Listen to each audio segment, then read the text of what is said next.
Let's go for it!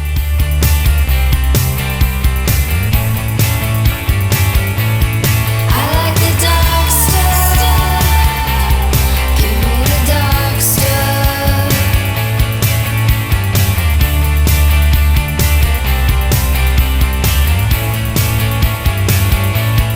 I like the dark stuff. Give me the dark stuff. Ladies and gentlemen, Bangles!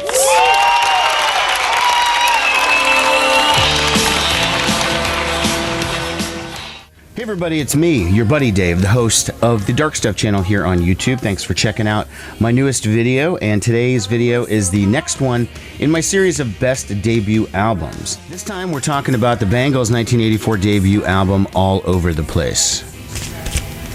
From 1984 on Columbia Records. Now this record is more than just a great debut album. It's actually an album, one of the few that I can point to in my decades of music listening, that literally from the moment I heard it sort of began to change the trajectory of my musical listening and taste for many, many years to come. Now, it didn't happen overnight. In 1984, I was 13 years old when this record came out, and my musical taste at that point consisted largely of heavy metal. I loved Motley Crue, I loved Rat, Van Halen, Kiss, all the bands that were big at that time.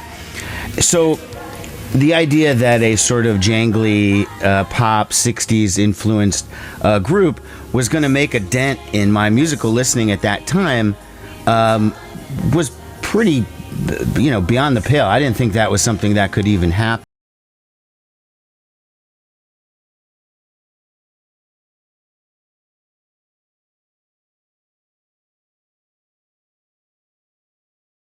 Goes through their debut video for Hero Takes a Fall. Here's the 7-inch. Thanks, Will, from Final Potato for giving me that VCLT a couple years ago.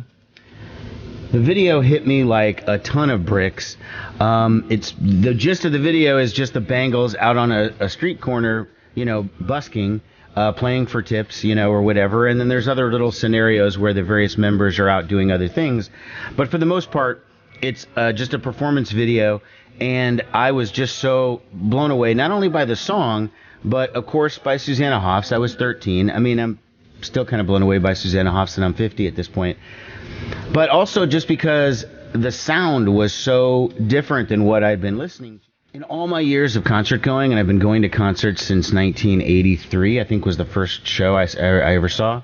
I've never seen the Bangles live, and it's a huge bucket list thing for me. I'd really, really love to see this band perform. I think they only play like in California or at various festivals and stuff.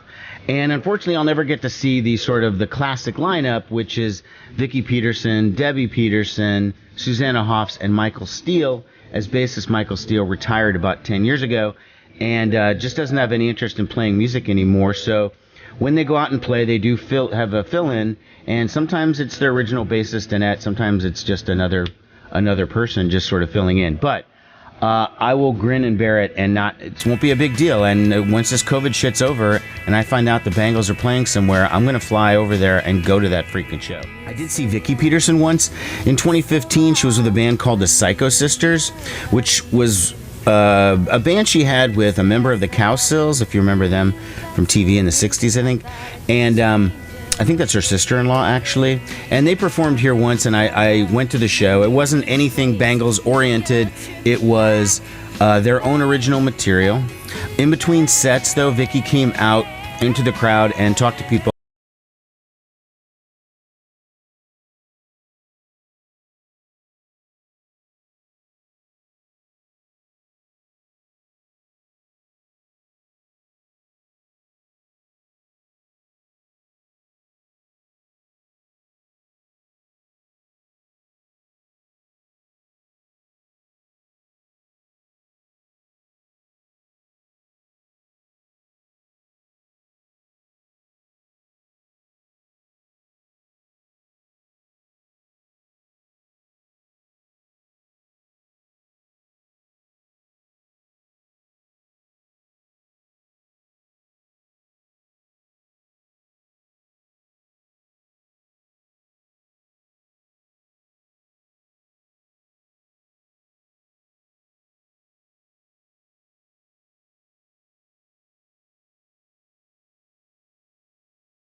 Many people listen to your music and they say it isn't possible that, and this is a chauvinistic thing, that you couldn't possibly turn out all that music. Has anybody ever filled in for you? I mean, you would never ask any all-male band at that point, you know, and really you wouldn't still ask them today because there's still a little bit of this going on. But the Bangles were, you know, and they grinned and they smiled and they, oh, of course, no, we play our own instruments, you know, because they do. But you know, it just burned them up inside to have to deal with that shit. But it was very, very common. Also, always asked what they thought of the Go-Go's. The Go-Go's were a big band. They were out at the same time. They had predated the Bangles by a year or two. And it was just sort of like you can't ask them about Van Halen, or you can't ask them about, you know, I mean, you have to ask them about the Go-Go's only. And they always were very complimentary. We like the Go-Go's, you know, but you could tell where the media was going with this. You know, even on their greatest hits CD, the marketing on the back, one of the most successful female pop groups of all time, the Bangles were more than just a vocal girl group. They played all their own instruments and wrote the songs. Wow. You know, again, you don't have to say that on Queens of the Stone Age. You don't have to say that on Dire Straits. You don't have to say that on any other band. You just have to say it with them. So the Bangles' sound at this point was a really fresh, rocking sound, okay? It had a great mix of 60s pop that was their main influence. Bands like the Beatles, the Byrds, the Mamas and the Papas, the Grassroots, groups like that from that era, along with a lot of really energetic punk and new wave that was going on.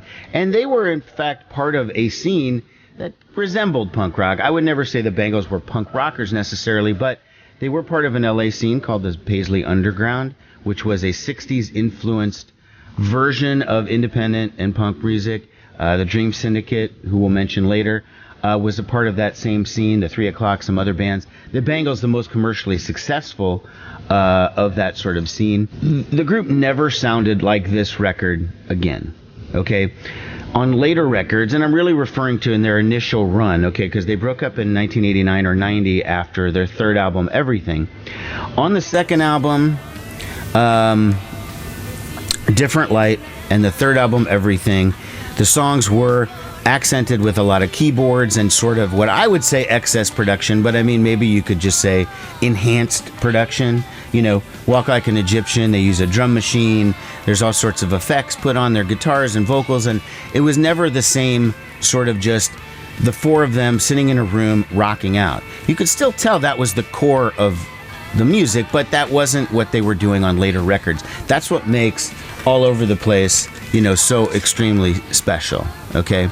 Now you can see the ring wear on this one. This is a 1984 original, my friends. This is old school. As soon as I saw that video 2 or 3 times for Hero Takes a Fall, I was on my bike riding to the record store and I bought this freaking record and rode my way home. And it has been, I've been a Bangles fan ever since. You know, the groups I liked prior to the Bangles, I already said, the groups I liked post-Bangles were very different. And I think I have to credit them, you know, for helping me make that change. But even though I consider this to be their signature record, if you look at just the charts or you look on Spotify, you know, obviously they're best known for stuff like Manic Monday, the aforementioned Walk Like an Egyptian, or Eternal Flame. Those were all much, much bigger, you know, hits, and those are songs that the band can't avoid playing. There's just no way. You're not going to go to a Bangles concert and they're not going to perform Manic Monday or whatever. It's just, it's fixed. And I don't mind that at all. I love those songs. But again, you know, for me, I've never liked any Bangles record as much as I liked this debut. Now let's go ahead and start going through the individual tracks. Wasn't it me who said there'd be a price to pay? First song on the record was Hero Takes a Fall, the first single. Fantastic song, lyrically about kind of needing to take someone down a peg, okay? I won't feel bad at all when the hero takes a fall. You think you're so big and you're high and mighty and you're too cool to call me back. You're too cool to act like my friend now. Well, someday, my friend, you are going to be coming down a few pegs. That's the basic gist of the song. It's written by Vicki Peterson and Susanna Hoffs, sung by Susanna Hoffs. For many years, the subject or who they were actually writing about was left in doubt. You know, the band didn't talk about it. But they did reveal at one point somewhere along the line that it was about Steve Wynn from the Dream Syndicate. He was the sort of king of the scene. He was they were the biggest band in that LA clique at that time. And I don't know, I've never met Steve Wynn, but maybe he was a little high on himself at that time. Regardless, he doesn't seem to take it too personally. At some point, he even covered the song Hero Takes a Fall and does a pretty nice version of it. I've seen it all before, and I won't feel. The song just is everything I like about the Bangles. It's just got the guitar sound, the vocals, the lyrics. It's a unique perspective that they're coming from. It's a 10 out of 10, 5 out of 5, whatever you do. It's perfect. The video perfectly accompanies it.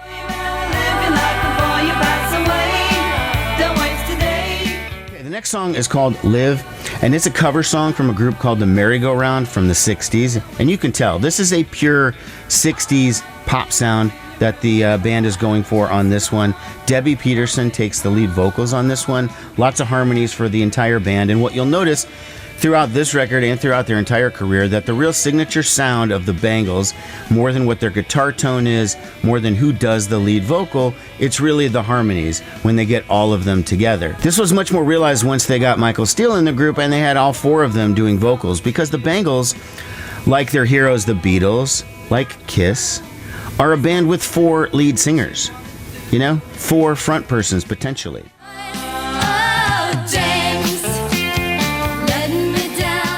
The next song on the record is a song called James, and this one was written by Vicki Peterson and sung by Susanna. Now, one thing that you'll notice throughout the Bangles catalog, and is especially apparent on this record, is that Vicki Peterson is really the dominant writer, okay? The majority of songs are probably sung by Susanna Hoffs. Again, there is no lead singer, but she does probably sing just a pinch more than everyone else does. But when they write, Susanna Hoffs almost always writes with somebody else, with a collaborator. A lot of times it's Vicki Peterson, especially on the first 2 records. And in my opinion, those are the best songs that the group does. For some reason, their chemistry works extremely well together. One thing on this record thematically that you're probably going to notice is that somebody hurt Vicki Peterson in maybe 1982, 83. Somebody did something wrong to her. Cue the B.J. Thomas. Hey, won't you play another somebody done somebody wrong song? Most of these songs are somebody done somebody wrong song, and it's somebody did Vicki Peterson wrong, and she's venting to these people. Don't lie to me. Don't cheat. Don't say this. Don't do that. Don't be this. Whatever, because I'm not going to take it. It was a very empowering sort of thing. It wasn't like she was sitting there crying about my boyfriend left me, I'm so sad. No, these songs are like, F you, get your crap and get out the door. I don't want to hear from you ever again. And I mean, James is sort of a song about maybe sort of a surprise betrayal, and the lyric is, James, you're letting me down again, James. So it's something that you get the surprise betrayal, but in the back of your mind, you knew it's always been there, and it's probably better if we part.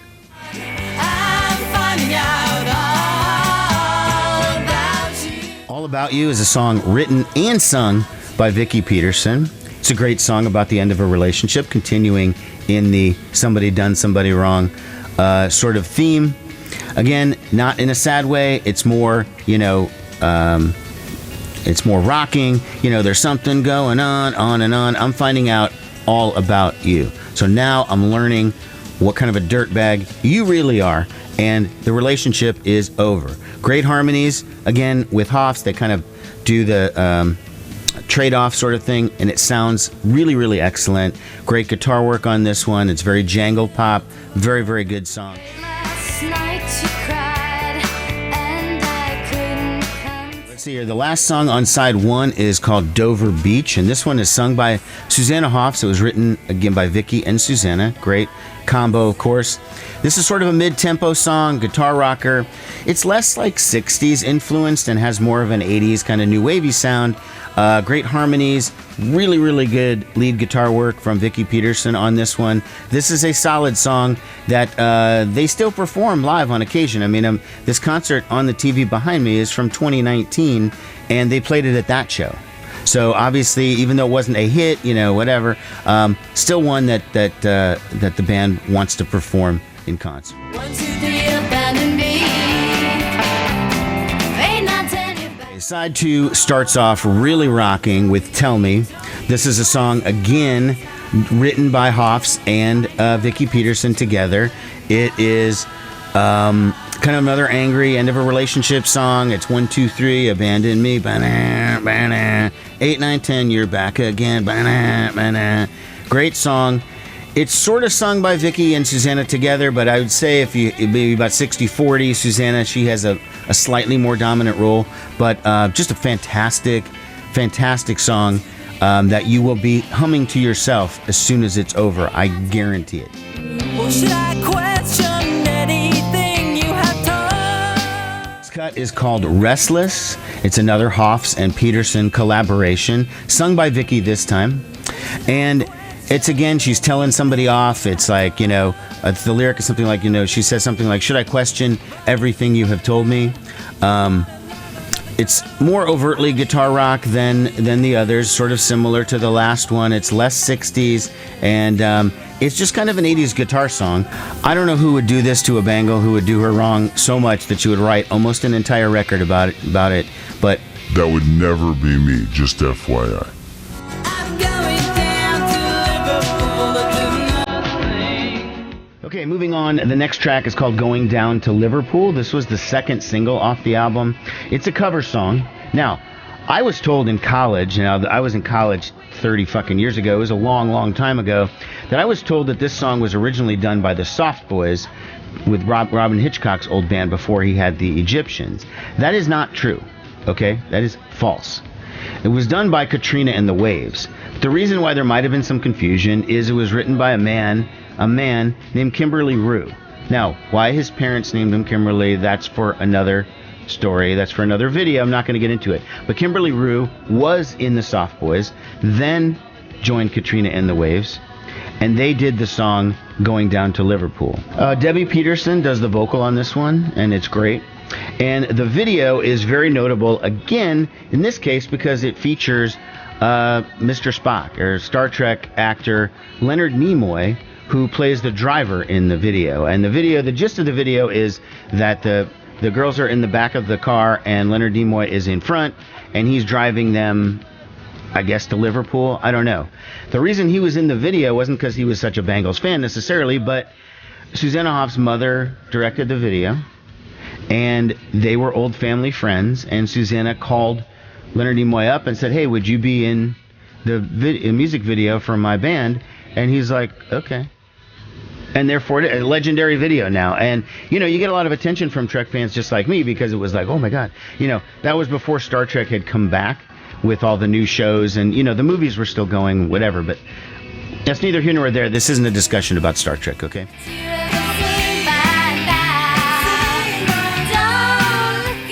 Okay, the very edgy He's Got a Secret comes next. This is one written by Vicky Peterson, sung by Susanna Hoffs. And it's about, again, betrayal, or maybe the suspicion of betrayal. You think that it's coming. There's a line on there, it's there when he walks, it's there when he smiles, he kisses your cheek and disappears for a while. So you're thinking, where's this guy going? What the hell's going on with this dude? And that secret, you suspect, is, somebody else, but you don't know. Maybe he's working on a surprise gift for a surprise birthday party. Who knows? I don't know. I'm not trying to defend this random dude, but you don't know. That's kind of the gist of the song. It's a secret. We don't know what it is, but we have a suspicion.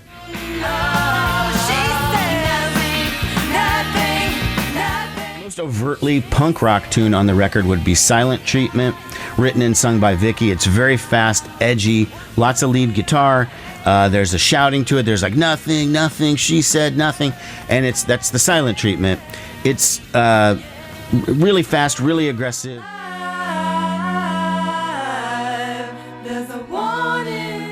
The album closes with a ballad called More Than Meets the Eye. It's written by Vicky, sung by Vicky and Debbie.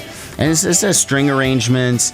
It's really, really mellow song. It's very nice. Again, focuses on the voices. Never been my favorite song, but I like it. If you get the expanded edition of the album, and this is the version you're going to find online, the regular album version of Hero Takes a Fall is gone. You only get the single mix, which is negligibly different. I mean, it's not very different, but it isn't the regular, version that you would have on here. And they add the song Where Were You When I Needed You, which was a cover by the Grassroots, recorded at that time, but used on their greatest hits package. So if you had the Bangles greatest hits, you've already heard this particular song. That's the only expanded that you get, unfortunately. So it's not super expanded.